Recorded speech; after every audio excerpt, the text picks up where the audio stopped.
man. A supposedly wealthy Moroccan man with residencies in NYC, London, Paris, and 3 other cities. I arrived at the flat that wasn't his. He was staying on the sofa in an old Queen's apartment. The apartment was filled with little ornaments, dusty, brown, table set for 5. The Queen and the Moroccan argued about something other than not warning my arrival for dinner. A 6th chair was placed around the table. 3 old queens arrived. They sat talking about Broadway as they first experienced it. I asked about the poster in the kitchen. An old lady by a stairwell leading into Sparkles. Red dress with a decadent neck jewel. Massive feathers shooting out of her done-up hair. Arms wide. Wide smile. Carol Channing. Hello, Dolly. The oldest of the queens had been to the first ever production of Hello, Dolly with Carol Channing as a child. Her big breakthrough. He broke out as a gay that same evening. He was 9. A VHS tape was pulled from the shelf. A 1-shot video documentation of Carol Channing reprising her role in her late years, portraying an older Dolly that the young men fancy. The Moroccan took me up the stairs to the roof. The sun had gone down. Hundreds of little lights from the skyscrapers surrounded us. He told me he has no money, at least not yet. His fortune is locked up in oil bonds, only available in a year or 2. As of now, he does need someone to work for him when he comes to London. From a pocket of his jumper, his hand emerged. A lump of flesh with tiny little pearls instead of fingers. Delicate, fleshy pearls. He ran across my face, down the zip of my jacket, along my red shaft poking out. A black hole spiraled towards my shivering flesh. It got swallowed up, vanished. When it returned, 5 white pearls hung around it on a string. I read a chapter in a sci-fi comic, Distant Planet, early colonization, vast oceans, intricate jungles, strange creatures. A tall, blonde German lady had found the secret to eternal youth. People would kill for it. She was on the run with a newcomer, on an arrow piercing her wrist, hands dangling, drenched in blood. She made the young man chew off her hand, only for it to grow back again. In the early stages, the hand looked like a little lump of meat with fleshy pearls as fingers.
Remy Blow had stopped playing records. I kept swaying on slightly wonky heels. Slow movements for a little hairy monster, topless. Brentford had fallen asleep in a sitting position on the sofa. Curled up on his chest lay a girl with blue hair. The little hairy monster took me to his mezzanine.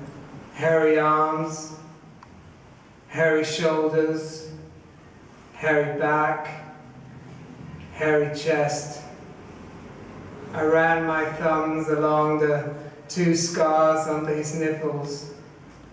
My fingers undid his trousers, fake nail chipped off.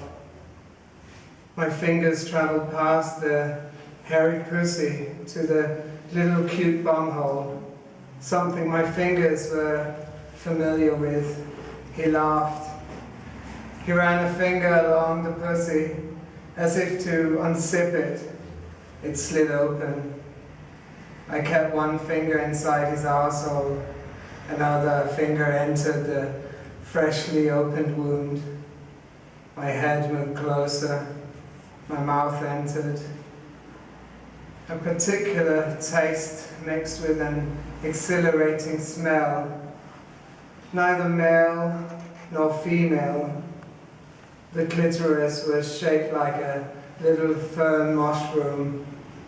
The fumes entered my mind, traveled down my spine, my cock throbbing. A desperate urge to penetrate him. He said no. I experienced insanity. He pushed my head under his armpits. I passed out, cock still pulsating. I woke alone in bed. Next to my face, a giant red dildo lay on top of a Tank Girl comic. Tank Girl with a mean expression on her face, massive machine guns on her hands, ammunition across her chest, grenades, giant phallic bombs. The phone rang. Milo Van wanted to know if I was coming still. I quickly checked my email. Perfume Workshop. SHIT. I had completely forgotten. I wiped my face clean of remaining makeup, chipped off the nails, grabbed the tube, A Short Journey, an Eternity. I arrived about an hour late, a staircase descending slowly along 3 walls to a platform running along the 4th wall. I entered a grand Georgian room, everyone sitting around a long oak table in white lab coats, listening to a lecture on the pyramid of smells. Anastasia took me to the back room, gave me a quick run-through, up to speed. I joined the others. Everyone looked like serious scientists in perfectly fitted lab coats. Mine was slightly too tight. I looked more like the subject of study, perplexed. I mixed all the scented oils that reminded me of the color brown, dark, furry. Little drops merged together with nothing other than pure intuition. After a fresh filter coffee and a cigarette on a balcony overlooking Green Park, I finished my scent, stuck the little bottle of golden brown in the soft pocket of my Ralph Simmons jacket. Autumn, winter, 2003, 2004. As I was bussed out of the building, a TV celeb walked in. Her face altered by plastic surgery, diffused, new look. She was unable to smile. I didn't smile either. Shock. I entered the tunnels, rush hour, suits discussing bad decisions made at the board meeting, toolbox on wheels, warming his crotch with a takeaway coffee, handbags cackling about a released prisoner, straight to a bar, picked up a fuck. Afterwards, he had eaten her, literally. When I got home, the perfume had seeped into the pocket, leaving a permanent smell of furry dark brown. I had been looking forward to wearing it on the skin behind my ear. Instead, I wore a copper earring hammered flat by Brentford. Heavy.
Yes! Of course.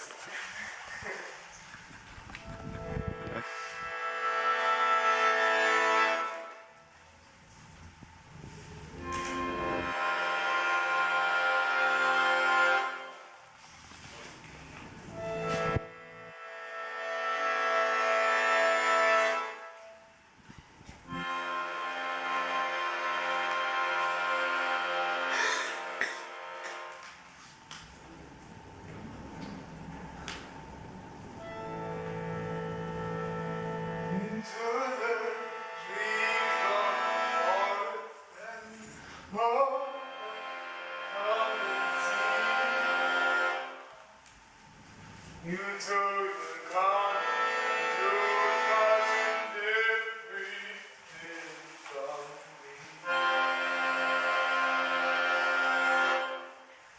Nothing in the air now, nothing does now. All I have is no with how you used to smell.